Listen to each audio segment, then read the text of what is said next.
नमस्कार, मैं मनीषा शिरडोनकर मध्य प्रदेश कांग्रेस कमेटी की प्रदेश महामंत्री इंदौर से। स्पीक ऑफ इंडिया में मैं आज इंदौर पधारे स्वास्थ्य मंत्री नरोत्तम मिश्रा जी को इंदौर की हकीकत से रूबरू कराना चाहती हूँ। धन्यवाद नरोत्तम मिश्रा जी, आपने इंदौर की सूध ली। लगभग 80 दिनों बाद आपके द्वारा इंदौर के हालचाल जानने की कोशिश मन को तसल्ली दे गई। चलिए देर से ही सही, हमारे दयालु मंत्री जी को कम से कम गरीब इंदौर वालों की याद तो आई। मंत्री जी, शायद आपको तो याद ही नहीं होगा कि हम इंदौर वाले लगभग 80 दिनों से कोरोना जैसी महामारी से पीड़ित थे। आपको तो शायद यह भी याद नहीं होगा कि 200 लोगों की कोरोना से इंदौर वालों की मृत्यु हो चुकी है। आपको तो शायद यह भी पता नहीं होगा कि इंदौर में लगभग 4000 से ज्यादा कोरोना पीड़ित मरीज हैं। मृतकों की संख्या तो और भी ज्यादा है, जो बेचारे बदकिस्मती से सरकारी आंकड़ों में नहीं आ सके।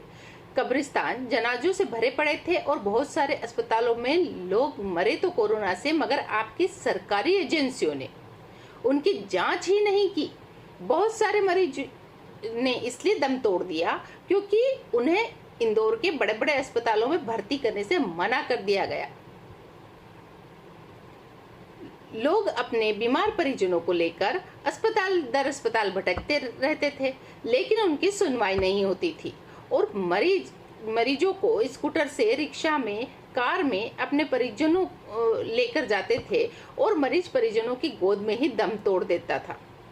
ऐसी अराजकता वाली स्थिति इंदौर वालों ने पहले कभी नहीं देखी, लेकिन आप और आपके मुख्यमंत्री भोपाल में बैठे जबानी जमा खर्च करते रहे। मुख्यमंत्री जी जो बहुत दिनों बाद इंदौर तो आए, लेकिन इंदौर आने का मकसद उनका कोरोना से पीड़ित लोगों से मिलना नहीं था।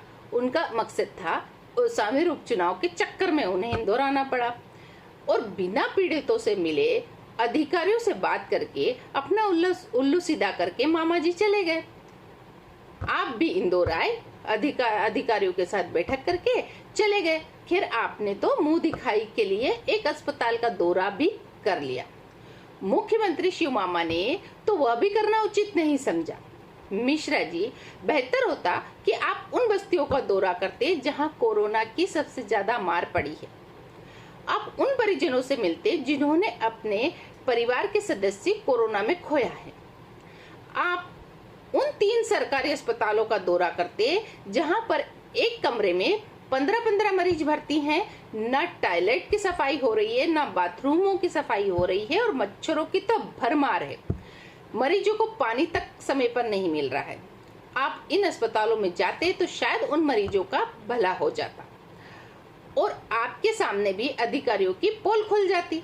मैं पूरी जिम्मेदारी से यह कह रही हूँ कि अधिकारियों से अलग हटकर इंदौर की तस्वीर को देखने की कोशिश कीजिए। अधिकारी जो आपको दिखा रहे हैं वो सच नहीं है। यह सावन के अंधे हैं और इन्हें हरा ही हरा दिखता है। लेकिन मंत्री जी, हालत बहुत ही ज्यादा बदतर से बदतर हालत इंदौर के अस्पतालों के सरकारी है। बिना किसी पूर्व निर्धारित कार्यक्रम के आप इंदौर आइए और अपने भाजपा कार्यकर्ताओं के साथ दौरा कीजिए, क्योंकि हम कांग्रेसियों की बात पर तो आप मानेंगे नहीं, क्योंकि आपको तो हमारी सच बात भी झूठ लगती है। इसलिए आप सरकारी दौरे पे आए तो आप अपने कार्यकर्ताओं के साथ जमीनी हकीकत से रूबरू हों। आप जब जाएंगे तो अधिकारियों को अपने से दूर रखें। सच जानकर, इंदौर के अस्पतालों की हकीकत जानकर आप यकीन मानिए कि आपके पैरों तले जमीन खिसक जाएगी।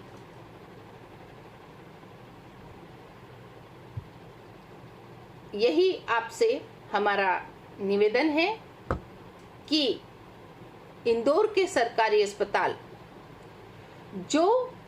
जिसमें गरीब वर्ग अधिकांश जाता है, जिन अस्पतालों में वहां पर किसी की सुनवाई नहीं होती है और वहां की हालत बहुत ज्यादा खतरनाक बेकार हालत है कि वहां पर खड़े रहना भी मुश्किल होता है, इतनी गंदगी है। यकीन मानिए आप कभी और करके देखिएगा। अगर आप वाकई स्वास्थ्य के प्रति जागरूक हैं और आप चाहते हैं कि मध्य प्रदेश में सरकारी अस्पतालों की हालत सुधरे, तो आप अचानक दौरे पे आइए, किसी को बिना बताए सीधे अस्पताल पहुंचिए, आपको हकीकत सामने होगी। जो अधिकारी आपको लीपापोती करके दिखाते हैं, उससे आप पर्दा हट जाएगा आपकी आंखों से, और हकीकत का जब आप रूबरू होंगे तो आप देखेंगे कि हमारा मध्य प्रदेश के सरकारी अस्पतालों की हालत कितनी बद से बदतर है। यही आपसे निवेदन है। जय हिंद, जय भारत, वंदे मातरम।